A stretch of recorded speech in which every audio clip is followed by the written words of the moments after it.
姐姐，此番随你进宫，你必须允我3件事。别说3件，就是30件也行。就3件。第一，小冉弟弟与我相依为命，请姐姐准我带着他，就当是多个小侍童，好不好？小事一桩。第二，我只在后宫协助姐姐。作为应试，万事皆是分内之事，可唯独不服侍大王。你不愿做大王的妃妾，这不妥。人争名位如兽争食物，你没有名分，就没有地位；没有地位，就没有相应的衣食供养，就没有在这世上立足的根本。你不服侍大王，难道在宫里做一辈子老宫女不成？我不在意，只随我心。好吧，随你。日后你要想清楚了，我也可以再安排的。总之，不会亏了你。多谢姐姐。那第3件事情呢？姐姐，若有一日我遭遇不测，还请姐姐照顾小冉，善待魁姑。妹妹不要吓我，到底怎么了？详情，姐姐还是不知晓为好。妹妹到这时还说这样的话，你我同坐一条船，知不知晓有何区别？哎呀，妹妹别再让我着急了。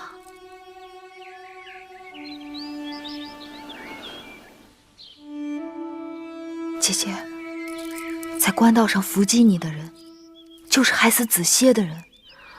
那些人不是义渠部落的人吗？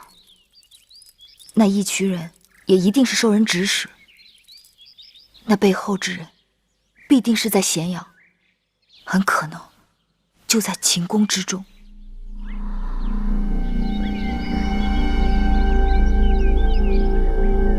这是大事，可如何是好？所以我要随你进宫，查出真凶，为子歇报仇。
魏夫人辛苦了。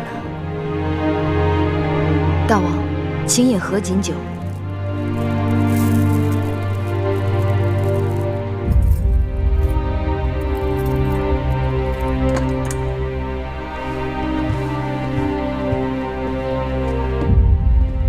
礼毕。恭贺大王皇后。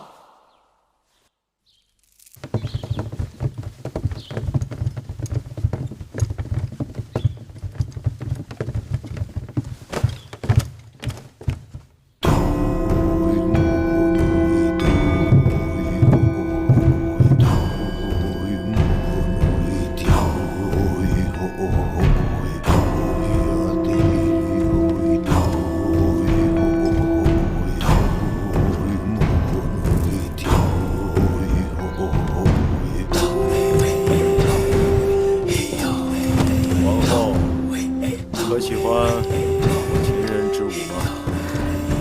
果然西北之地多豪迈之风。古人说，舞蹈的舞和咏武的舞乃为同源。我今日见了，相信了。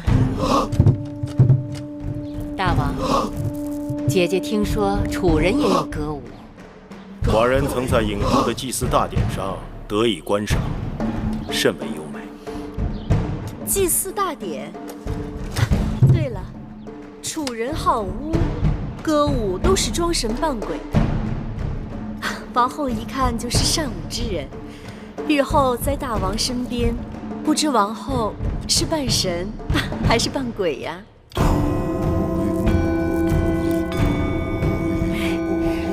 据我所知，秦人也是敬重鬼神的。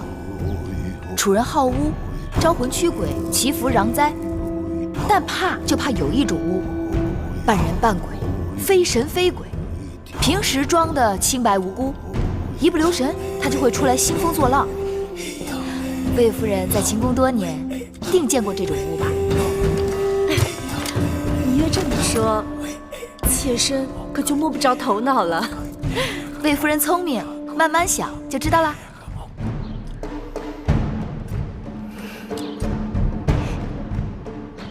今日大王大婚，台下毛歌相向，台上唇枪舌剑，好不热闹啊！让姐姐看笑话了。秦人好武，只要不要把这比武变成比武就行。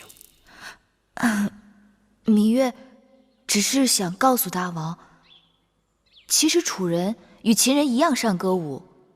秦国有武士之舞，楚国有女妓之蹈。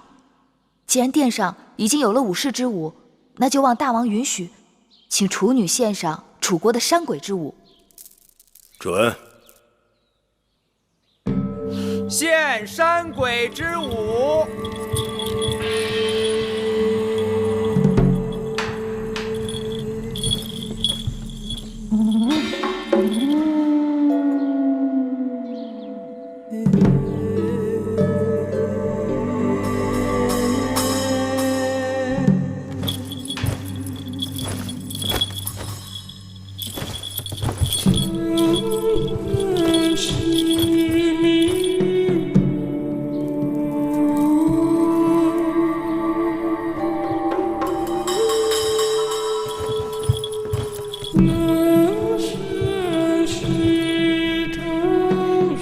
大王，请用酒。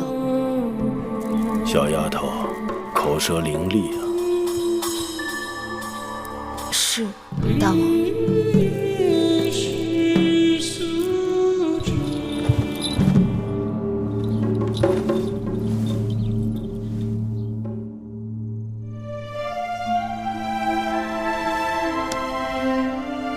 桃之夭夭，灼灼其华，之子于归，宜其室家。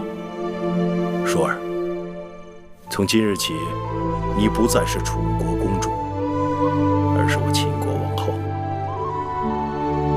大王，这是你在秦国的身份，好好珍重。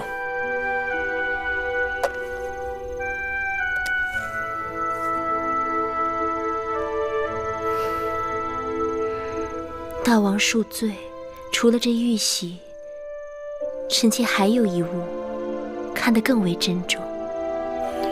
是什么？是大王对臣妾的真心。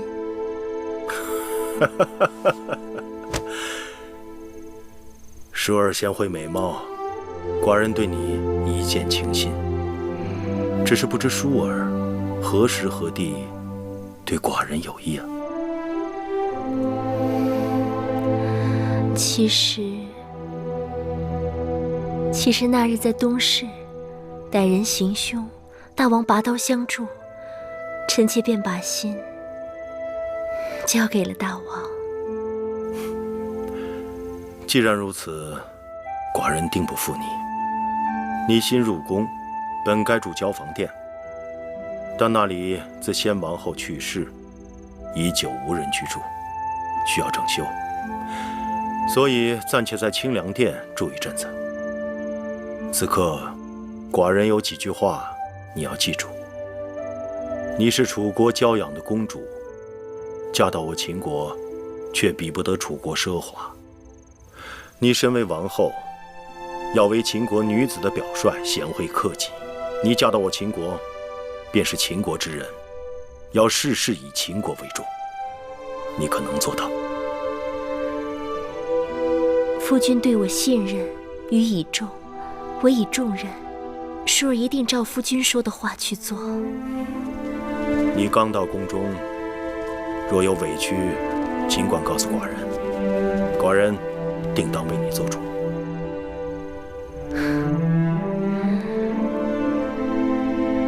臣妾一来就掌管后宫，说不定会招人嫉恨。臣妾寡人最讨厌后宫妇人之间那些小肚鸡肠、狐媚妖宠、勾心斗角的事情。我的舒儿高雅脱俗，定不会像他们那些人一样，让他们知难而退就行了。臣妾一定照着大王说的话去做。从今以后，寡人就将后宫交给你了。秦国立国数百年，我的王后必是一个贤惠的王后。寡人淡漠色相，秦国的后宫一直都很清静。如今列国纷争，你死我活，朝堂上的事已经让寡人非常劳心。望舒儿能给寡人一个和睦的后宫，舒儿可能做到。臣妾定不让大王受后宫纷扰。寡人就知道没有娶错王后。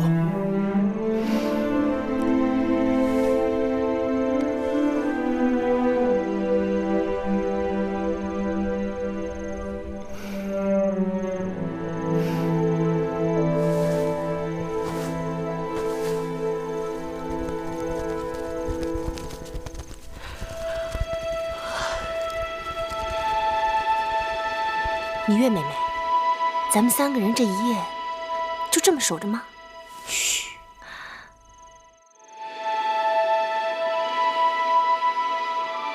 身为应女，头3日依礼法都得这么在室外守着。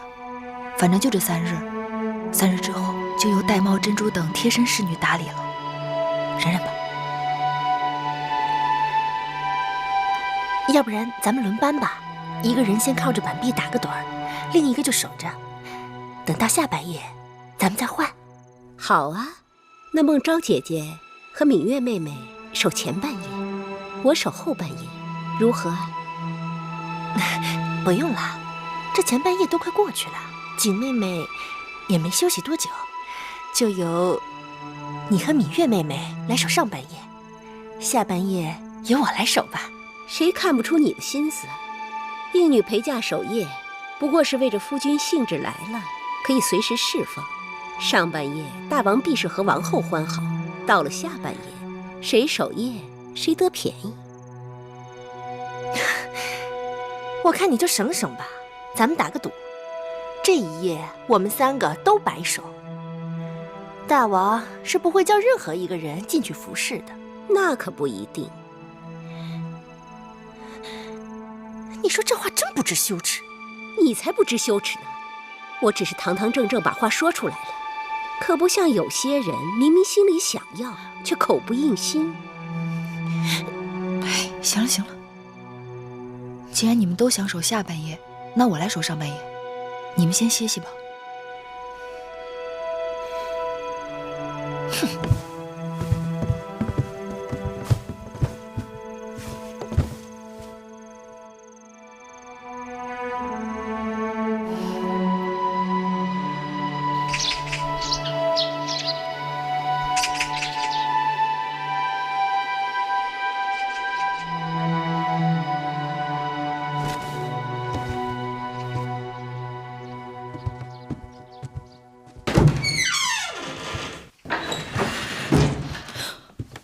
大王，大王您醒了。王后还在睡觉，别吵醒她。大王可要更衣洗漱，奴婢这就去叫人。不必了。母监，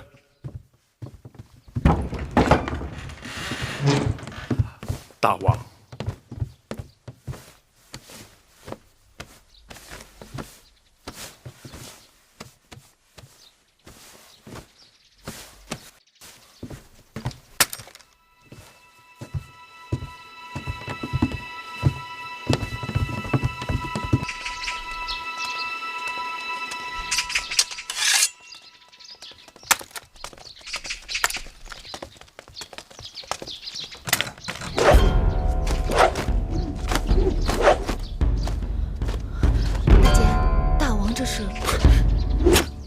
大王历来是4更习武，5更上阵。可这是大王大婚呢。芈月有所不知，大王又不是第一次大婚，过去也是这样。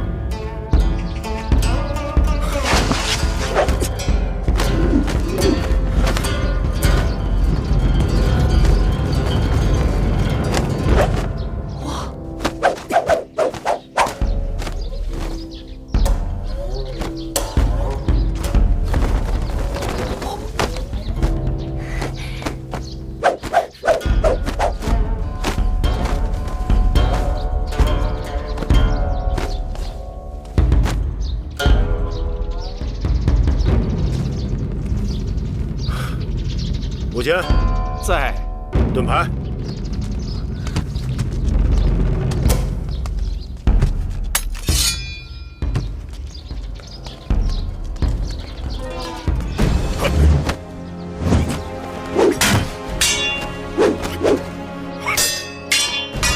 没想到大监也有这么好的身手。师傅跟着大王上阵多年，每日陪着大王习武，这么多年下来，多少也没有些功底。常年累月陪大王习武，真是不易。一年四季风雨无阻，倒也行。哎，可眼下是夏季，若是到了冬季刮风下雪，4更起来，你们就更难了。这大王都不难，我们做下人的有何之难呢？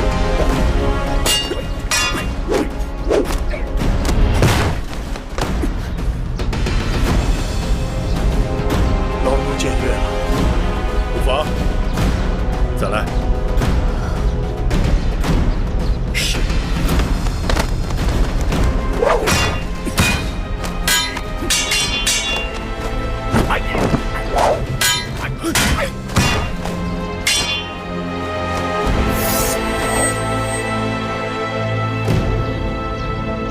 大王，母监更衣。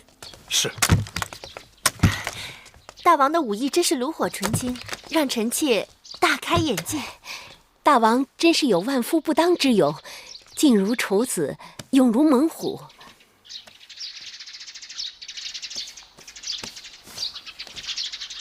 小丫头，王后还没醒，你该陪她多睡一会儿。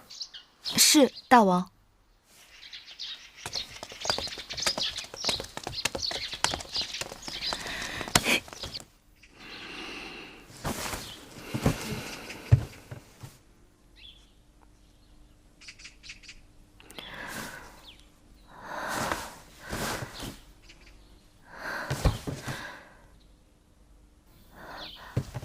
月儿，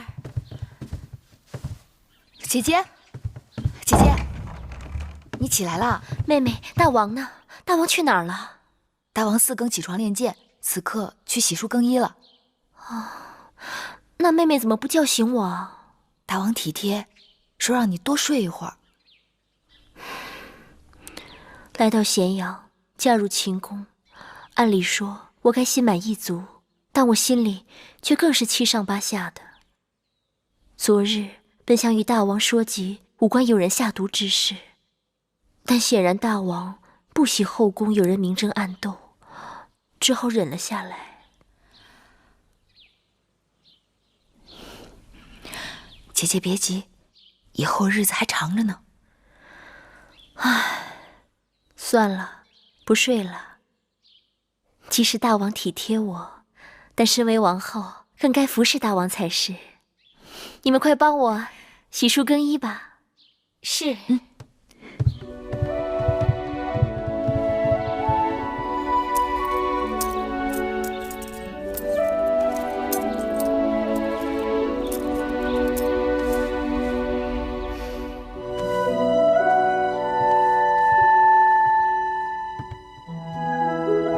大王，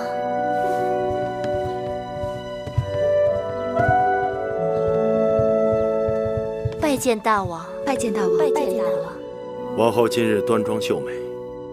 大王，臣妾服侍大王用早膳。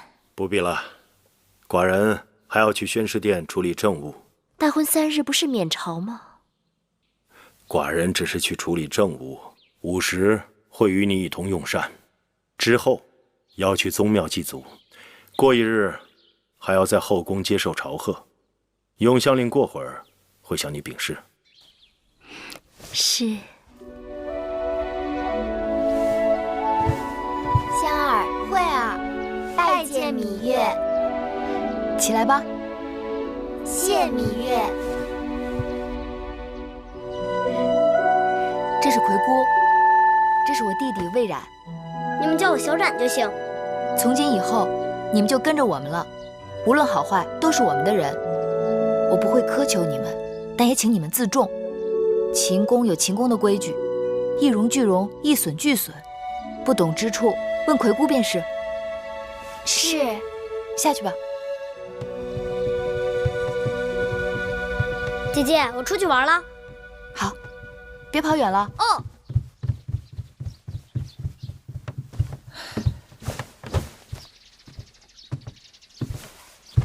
葵姑心里一定怪我。从楚国陪嫁过来的侍女还有不少，为何专挑这2个少不更事的来做贴身丫头？这次进秦宫，你定要选这个最偏远的小院子住。我由着你，你自小在宫里吃苦，不习惯人伺候，我也觉得人多口杂，手下够指派的就行。但这里是宫廷，你是楚国公主，身边人总该伶俐管用些。伶俐管用自然是好，忠厚老实更重要。年龄大的侍女都是被调教过的，这楚宫里面尔虞我诈，大约学会了不少。所以我挑人只要一条，就是心里头干净。做事情拙我可以教他，但做人拙你是教不好的。说是朝贺新王后，但魏夫人他们肯定是有备而来。妹妹查了查，这前朝后宫简直就是魏国人的天下。魏夫人是先王后的妹妹，魏少氏又是魏夫人的族妹，大王的长子公子嬴华是魏夫人的独子，连那大良造公孙衍也是魏国人。妹妹快把那些有封号的嫔妃都跟我说说。听说大王素不好色，宫中嫔妃不是先公所赐，就是与先王后大婚时的应女和各国送的美人。唐夫人资历最老，大王少年时就跟着大王了。大王登基之前与魏国联姻，魏夫人随着先王后嫁到了秦国。大王登基后不久，魏王又把樊少氏和魏少氏送给了大王。另外，魏良人、国美人分别是东周公和西周公所送，除了病故的和犯了宫规被夺了位分的，宫中有封号的也就这些了。外人都传，眼下大王最宠爱的是樊少使和魏少使。樊少使也是刚刚有了身孕。这些人之中，也不知道他们对我们都是什么心思。眼下不管他们千条妙计，姐姐只守一定之规。赏赐的东西我有准备，姑姑，去把那东西拿来。是。珍珠，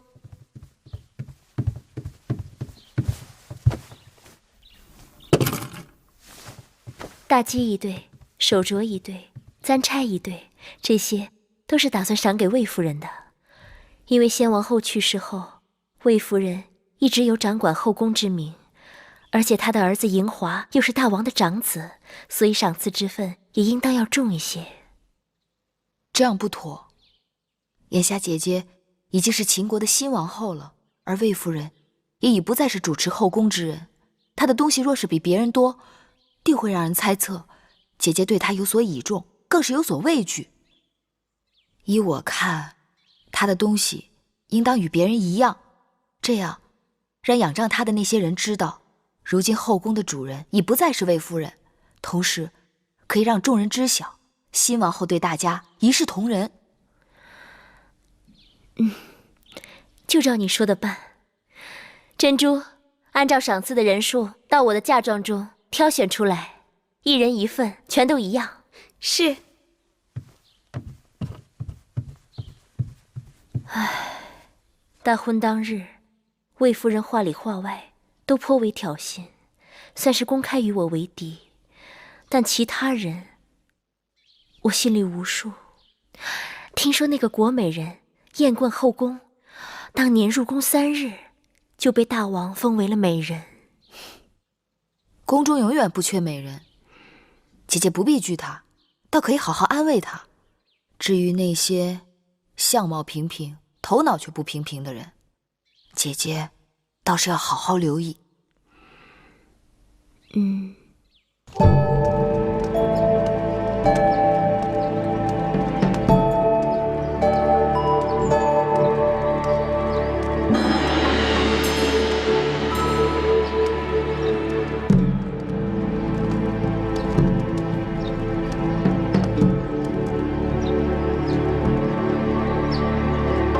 臣妾拜见新王后。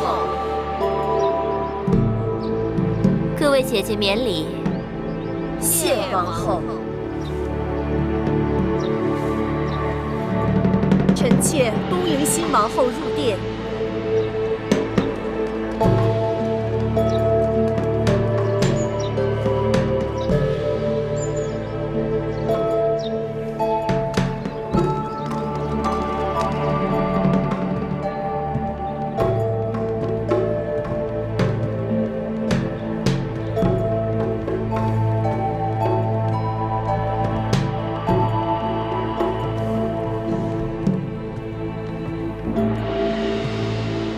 这交房殿雄宏巍峨，但这陈设未免过于简朴了。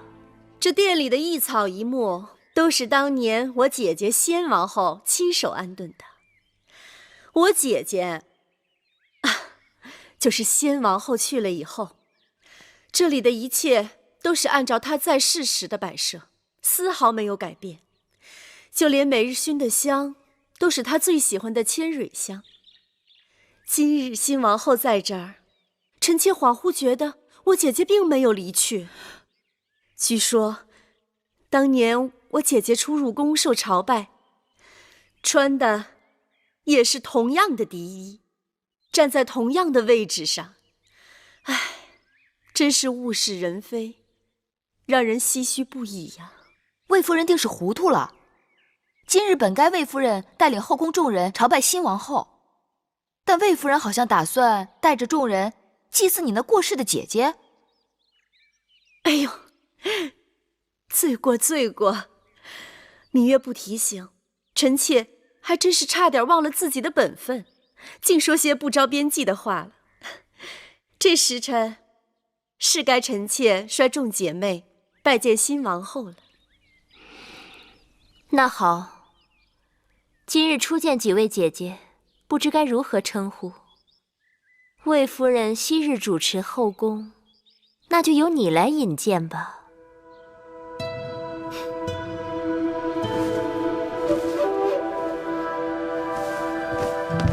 臣妾魏氏拜见王后。王后应该是知道的，我与先王后是一母同胞。大王恩赐，册封夫人，生公子华。这位是唐夫人，在后宫之中，唐夫人的资历最高。唐夫人是唐国之后，公子焕之母。大王还是太子的时候，就已经开始服侍大王了。拜见王后。唐夫人免礼。谢王后。这是魏良人。拜见王后。免礼。早就听说魏良人才华昭昭，多谢王后。王后，这是国美人。拜见王后。免礼。谢王后。我知道国美人，美艳倾国。王后谬赞。这位是樊氏。魏国人，封少氏。哎呀，樊少使，快免礼！你既然有身孕，从今以后见到我，不必再那么多繁文缛节的。谢王后。这位是我的族妹，魏少使。拜见王后。免礼。谢王后。魏国果然出美人。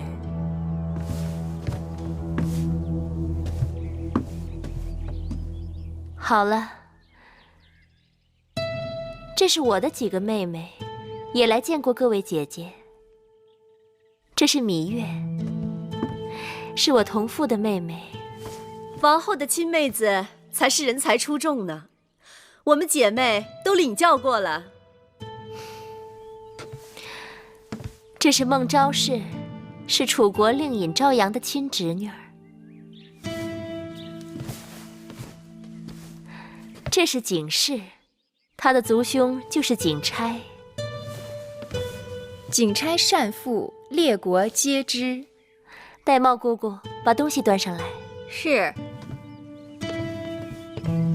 今日与众姐妹初次见面，美人姬钗一对，镯子一对，簪耳一副，锦缎2匹，诸公子书简一卷，笔墨刀砚一副。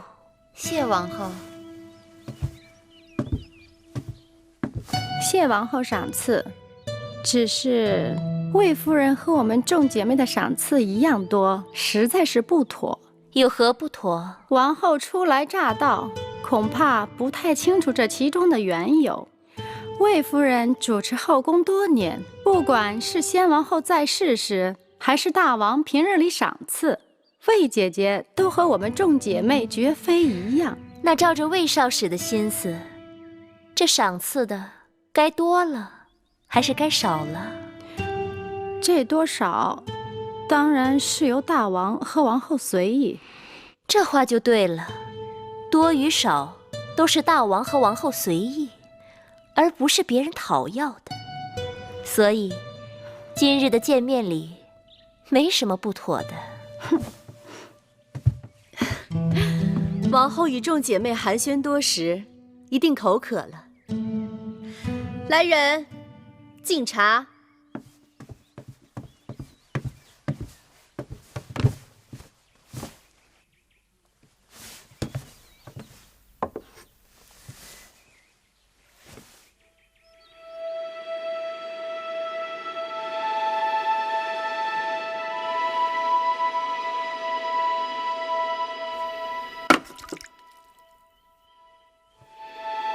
哟，王后怎么不喝呀？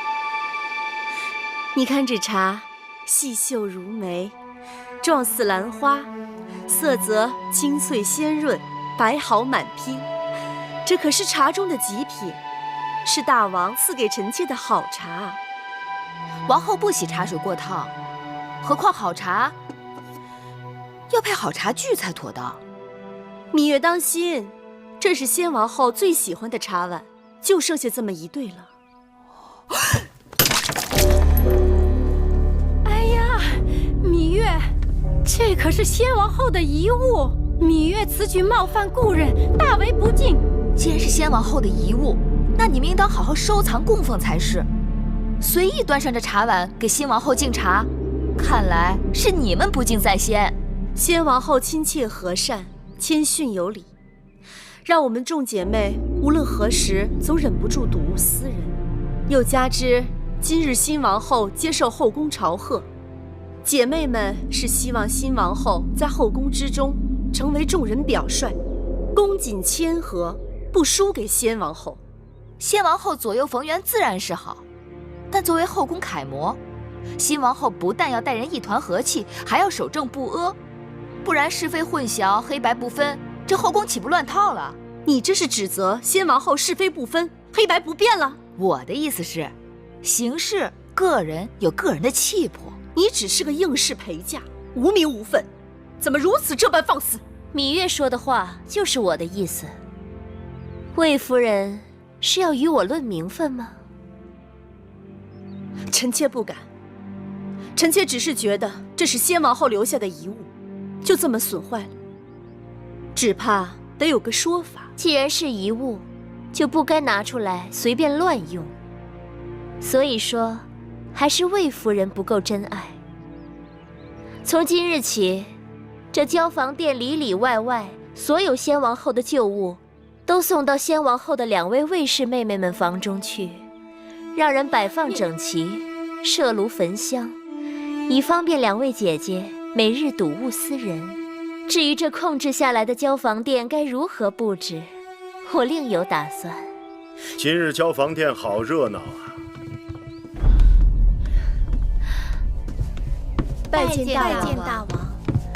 大王，寡人知道今日你们姐妹相见，看起来你们都相处得很和睦。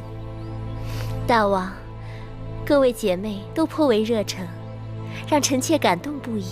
如此，寡人就放心了。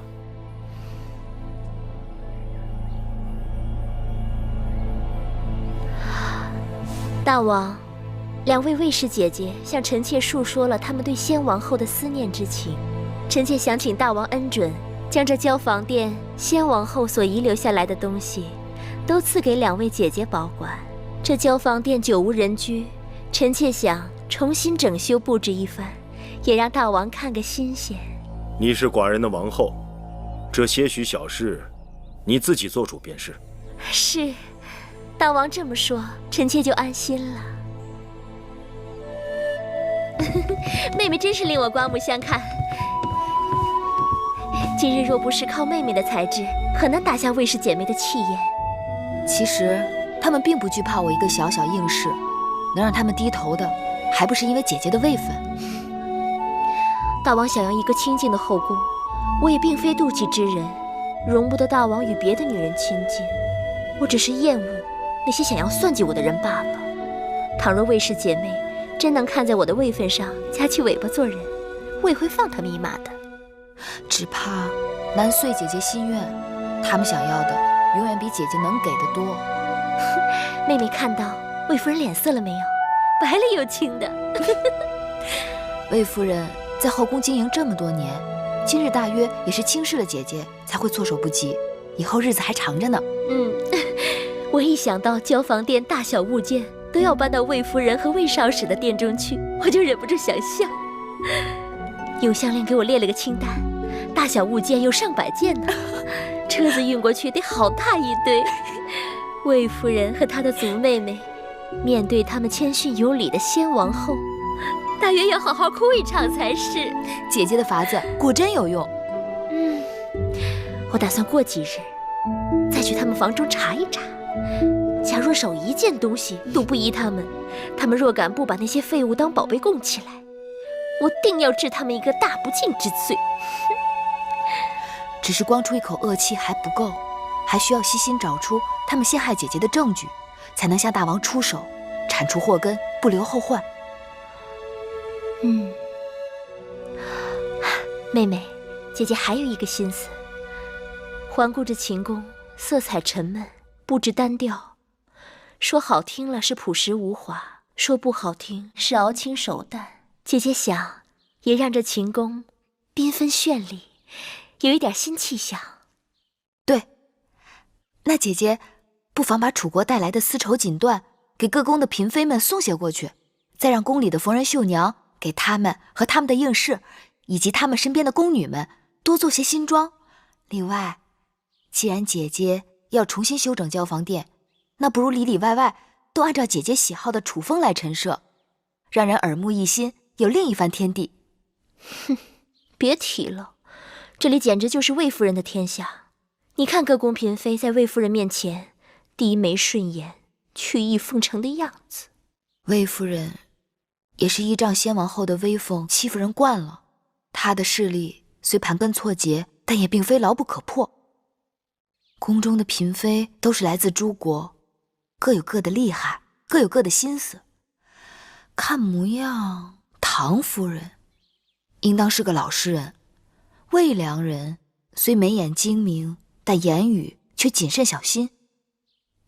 姐姐，何不借着这些锦缎丝绸，与他们多走动走动？妹妹说的有道理。王后，大王他一会儿就要来了。知道了。姐姐，那妹妹先走了。妹妹，我还有事要问你。你真的不愿意服侍大王？姐姐一定知道，庄子曾经说过一个故事。楚国有一只神龟，已死3000年。楚王以锦缎竹匣藏神龟于庙堂之上。你说对于这只神龟来讲，它是宁愿死后留下骨头让人珍藏，还是宁愿快乐地活在烂泥里？妹妹胸无大志，只想做一只泥土中的乌龟。望姐姐允许，3年之后，让我带着葵姑和小冉离开秦宫。人各有志，不可勉强。只是妹妹明珠暗投了。姐姐快些梳洗打扮吧，我先告退了。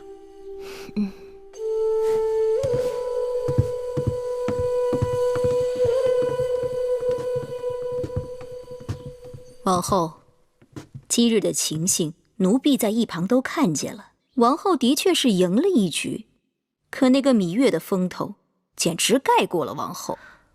你也该看到了，当时除了月儿，无人能帮我。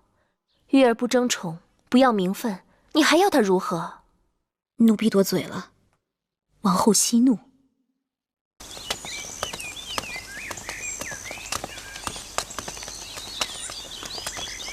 拜见大王。芈月，你这是往哪里去？王后允许臣妾住在会院，臣妾这是回房去。住得那么远，方便吗？臣妾自小喜欢清静，若离永巷太近，会觉得不自在。这次寡人见你，似乎拘束了很多。第一次见面时的那个小野丫头，上哪里去了？臣妾长大了，再也不能像从前那样年幼无知了。这与寡人上次见你，似乎没隔多久啊。有时候人长大，只是一瞬间的事情。你既然是王后的陪嫁，并已入秦宫，衣着何苦这样简朴？那日献武少司命，你的穿着可谓光彩照人。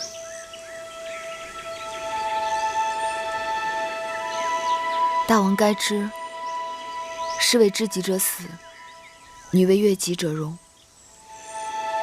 皇公子虽不幸故去，但秦国还有许多好男儿。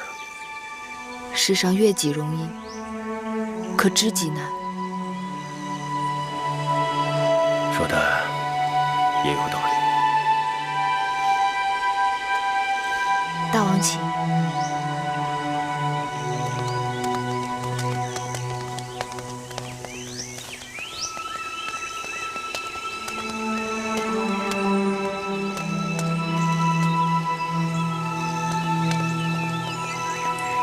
大王对芈月有兴趣？不是你想的那种兴趣，老东西。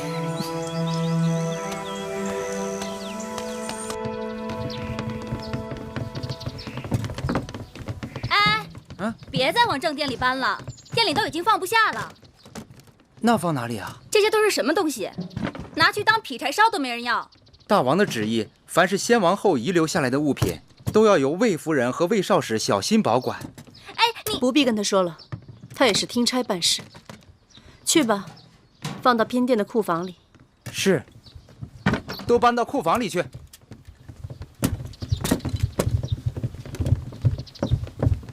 姐姐，我那儿也一样，送了一大堆没用的废物，都堵在门口，连人都快进不去了。姐姐，他们真是欺人太甚了。是我们自己小觑了对手，作茧自缚。姐姐，那眼下咱们该怎么办呀？我让你叫的各宫嫔妃呢？我都叫了，他们一会儿就过来。哎呀，这都什么呀？你们看，你们看看，那几个处女真是太无礼了。姐妹们，我们可不能就这么忍气吞声的过去了。真是的，哎，我倒也罢了，谁叫我过去主持后宫呢？新王后不拿我立威，拿谁立威呀？倒是各位姐妹们，好心与王后亲近，却平白叫人羞辱了一场。可不是嘛，还不仅仅是王后，就连一个没名没分的应女，竟然都骑在我们头上，简直是无法无天。别的不说，我对各位姐妹可从来都是一视同仁的。这2日大家都看到了，往后这后宫之中，只怕处女当道，我们姐妹连站的地方都没有了。夫人说的有理，怎么能任他们这样欺辱我们？要让他知道，谁才是后宫之主。就是。唐姐姐，魏妹妹，樊少使，你们怎么不说话呀？我能说什么？她是王后，后宫只能她说了算。咱们认命吧。凭什么认命？不认命又怎么样？樊少使，你说该如何？夫人说了这么久，我还是没有明白夫人为何生气。近日也不知是怎么了，身子乏得很，觉好像总有睡不够似的。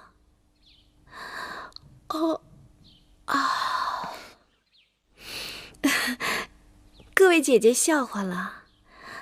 此刻我只想顺顺当当的把这孩子给生下来，以后也好有个依靠。至于这件事怎么办呢？夫人说如何，那就如何吧。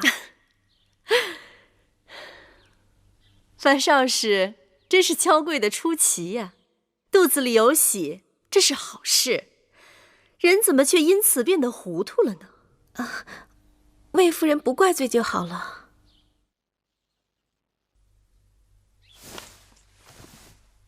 其实方才各位姐妹言重了，王后初来宫中，就算有什么不到的地方，我们也应当多提点着，才不负大王对我等姐妹的期望。哼，提点，明明是我们吃了亏，难道还要帮他？帮他也是帮自己，至于帮不帮，如何帮，还要看姐妹们各自的心思。哼，那照魏良人你的意思是要我们忍了？日后在这宫中，那我们岂不是要任人宰割了吗？刚才国美人和唐夫人也提到后宫谁做主，依我看，后宫是大王的后宫，自然只有大王做主。魏妹妹的意思是，姐姐想想，我说的话到底对还是不对？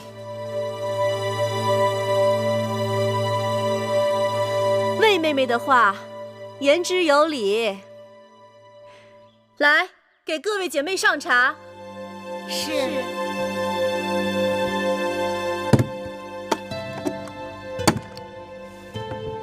大监，这是我的一点心意。老奴无功受禄，实在是不敢当。大监客气了，您是大王身边的老人，照应大王多年，当然有功。那老奴就不客气了。我请您来，一是因为我从楚国带来了上好的茶叶，请您品一品。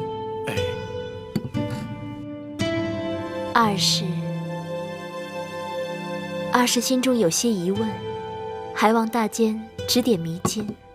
王后但说无妨。宫中都说唐夫人是服侍大王最久的，先王后在世也就罢了，先王后不在了，她既有儿子，位分又高，为何这后宫当中全都由着魏夫人一人说了算？其实这并不奇怪，唐夫人当日就不曾受宠过。大王做太子时，后宫素来只倚重一人。是谁啊？是大王长姐嬴夫人。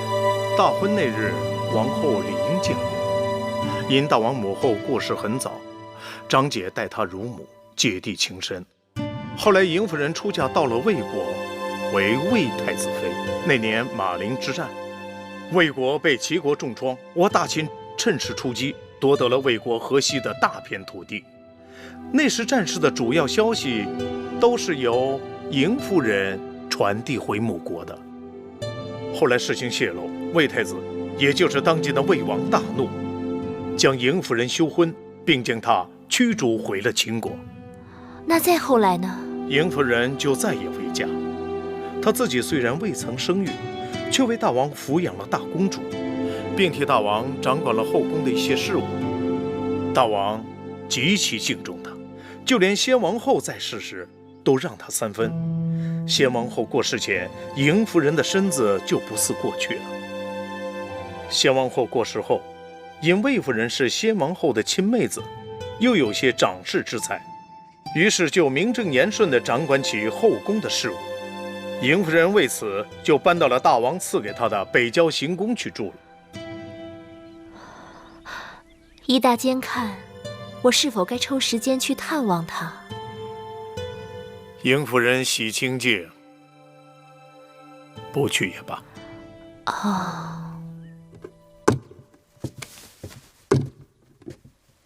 夫人，雍大人来了。哦，让他进来吧。是。你下去吧。是。雍瑞拜见夫人。雍瑞，你来得正好，快过来吧。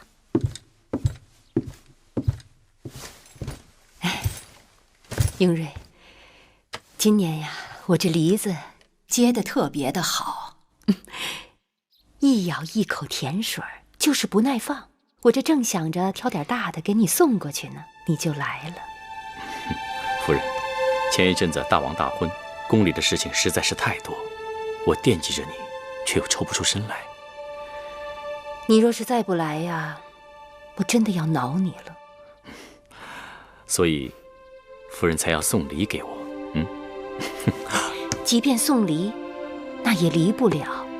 哎，洗洗再吃啊。雍瑞有负夫人。有你一日，我便高兴。你何苦要说这些呀？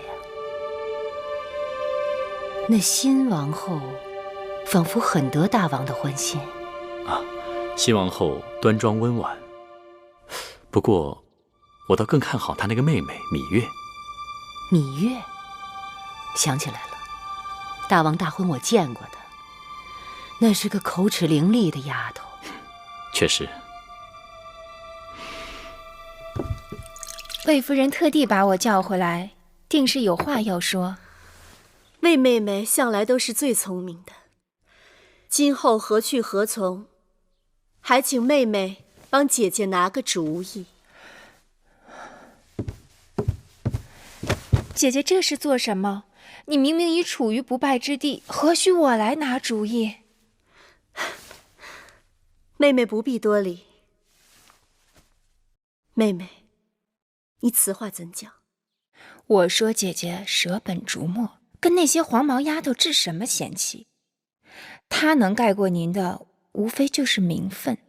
您若是能在名分上争回来，这后宫您说一句，强过她说100句。你这是什么意思？姐姐若能尽早将公子华立为太子，这后宫您还用争什么？不错，大王一向宠爱华儿。我若是姐姐，这时候就多听多看，静观其变才是最好的选择。可是大王明察秋毫，姐姐久掌公务，平平安安，从无差错。而新王后初入宫中，若有什么差池，大王以后会更看重谁？可是我就是咽不下这口气。大王要的是后宫风平浪静，谁扰了大王清静，大王就会嫌弃谁。姐姐真要对付他们，倒不如让他们以为姐姐甘心服输。老虎也有打瞌睡的时候。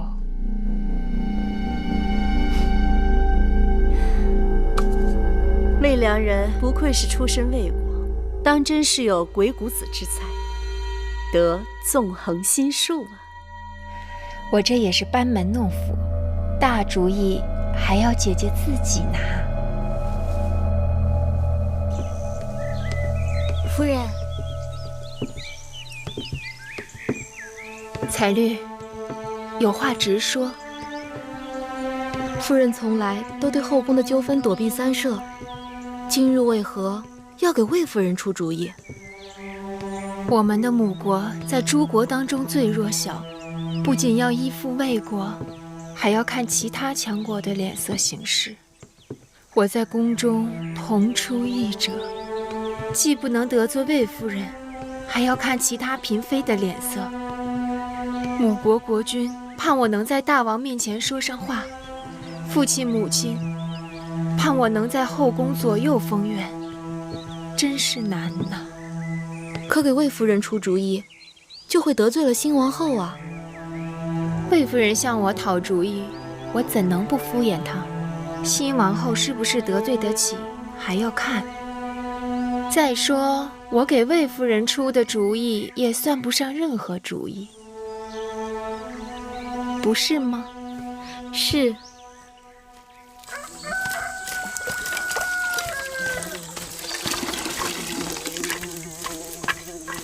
老婆子，哎，公子今日如何呀？好多了，喝了碗粥，也能起来走动了。哦，多给咱弄点蜂蜜水，那东西养人。哎，啊。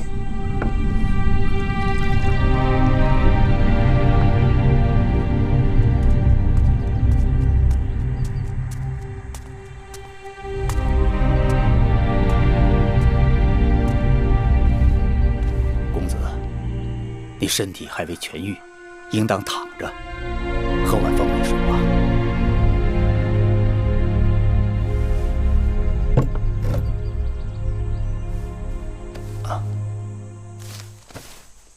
老伯，我在你这里已经住了多日了，请你告知我的伤到底怎么样？公子命大，虽然受了伤，但不致命。那我是如何伤的？在秦国的时候，我在河边遇到了你，你一身是血，身上有伤。后来啊，我把你背回了家，替你疗伤。我们养蜂人居无定所，我就带你到了这儿。那这是哪？这是魏国呀。魏国。哎，这兵荒马乱的，幸亏那日啊，你遇上了我。不然你早被野狼撕巴着吃了。老伯说在秦国救了我，那我应该是秦人。那我是谁呢？我姓谁名谁？